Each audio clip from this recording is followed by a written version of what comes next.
So, the Great Recession of 2008, we're still in this recession, depending on who you speak to, but it is the Great Recession. On the right, it doesn't look like a bubble, but it's meant to be a bubble because it's the bubble economy that got us there.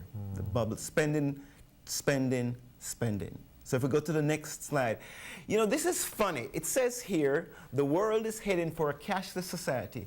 I always thought you and I were way ahead of our time.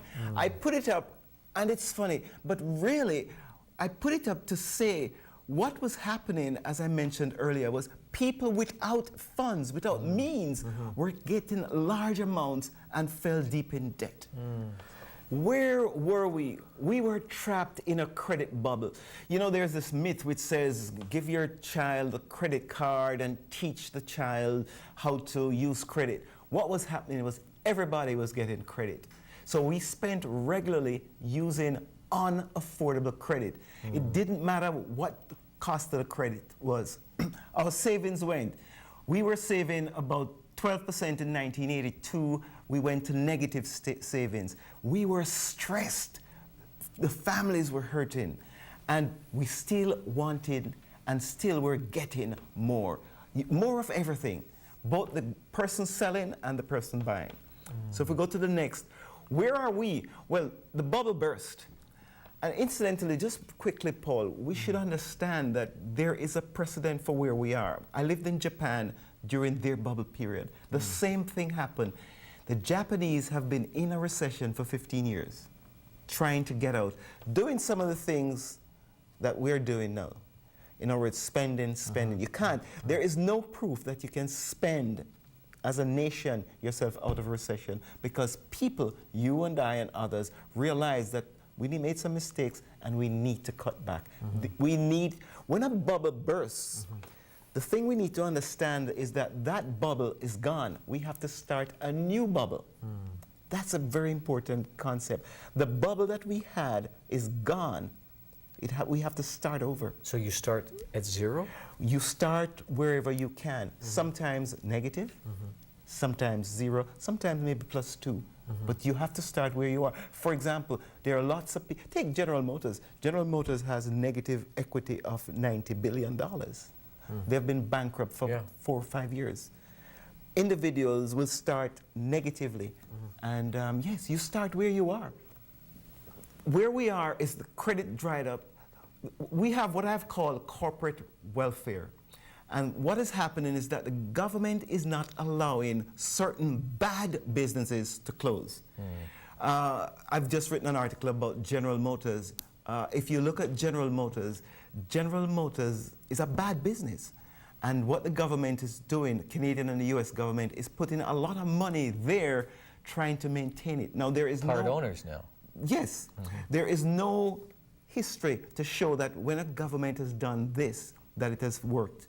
If you, in Quebec in 1980s, the government gave the General Motors a lot of money to stay. A few years later, they closed. Where you have a structurally unsound business, it will close. So the government has been, especially the US government, have been panicking and spending quite irresponsibly. But there's some good news. Consumers have started to pay debt down and are starting to save and reject unaffordable credit. To me, that's the best news out of this recession. Consumers are changing our behavior. So if we move to the next slide, the big picture, we have to look. We've got to get back to what's affordable. We have to stop looking at credit as the means to get stuff, to say, what can I afford? And we need to define affordable as something which says, I can accommodate this in a spending plan which does not pressure my family, which does not take money from what God has shown me, and which is allocated to something that I need. So that's a very good statement there for all of us to get back to a proper, affordable definition. Definition, yes. So individually, we need to define what is affordable for each one of us. Yes. Whereas in the past, during the bubble, the merchant said, it's no money down, and I thought, oh, gee, that's good. No money down. And don't pay to 2015. That's right. Well, it's a little extreme, but you know what it is. Yes. Actually, that's not extreme. There are I've heard 2013, 14, and 15. Wow. It's there.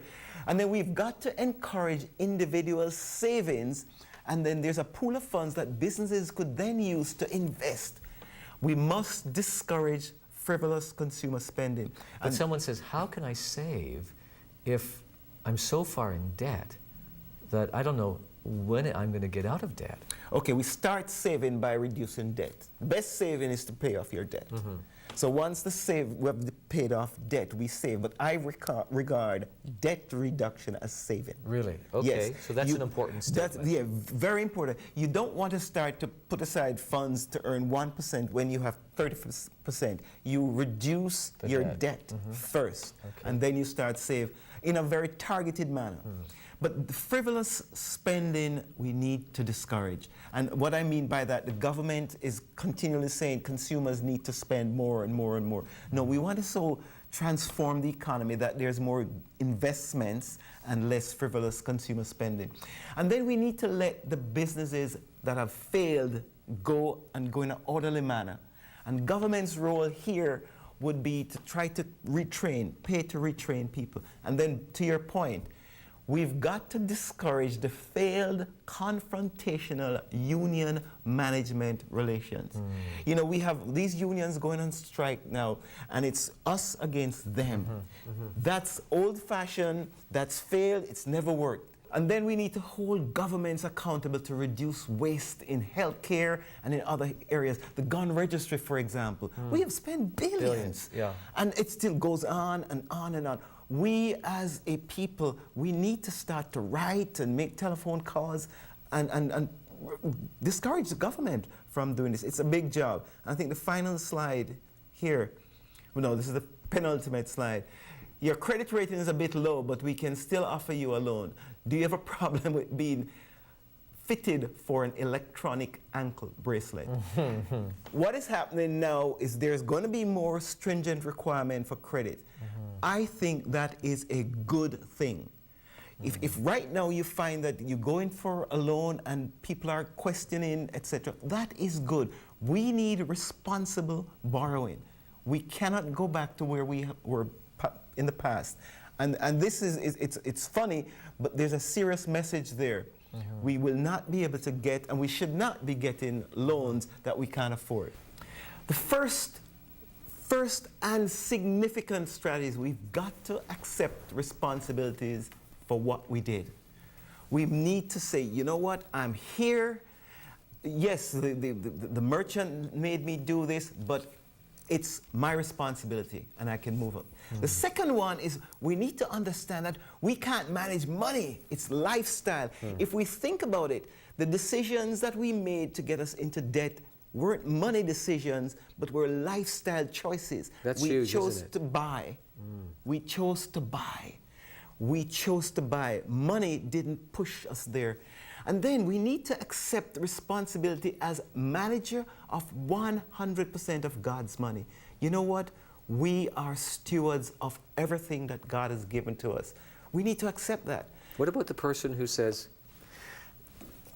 you know what, I don't believe in God, and people are watching this program who are not, that they do not come from a position of faith in God. They say, it's not God's money, it's my money. What do you say to them?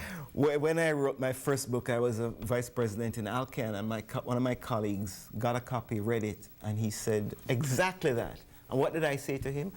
I said, Brian, honestly, based on my experience, based on my knowledge of the Bible, if you don't have a relationship with Jesus Christ, money will master you. If you have too much, you're going to be worried about where you put it. If you have not enough, you're going to be worried about where it's coming from.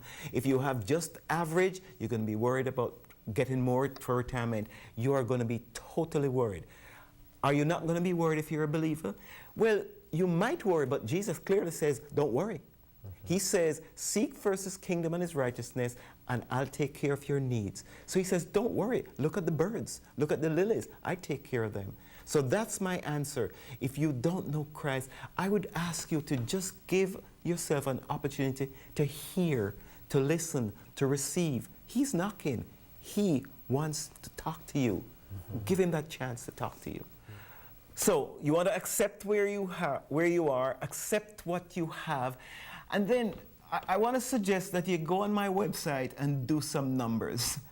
On my website, you can prepare what's called a material worth statement, looking at what you own as a manager of God's resources and what you owe. It gives you a picture of your finances. And then you can prepare a debt repayment schedule. This is outlined on the website. And finally, you can... And this is free. Oh, this is all free. Yep. This is all free. And the feedback I've gotten is it's simple to follow. And then you can do what's called a GPS money guide. You want to prepare some goals, plans, and spending plan, using your income as the upper limit for your spending.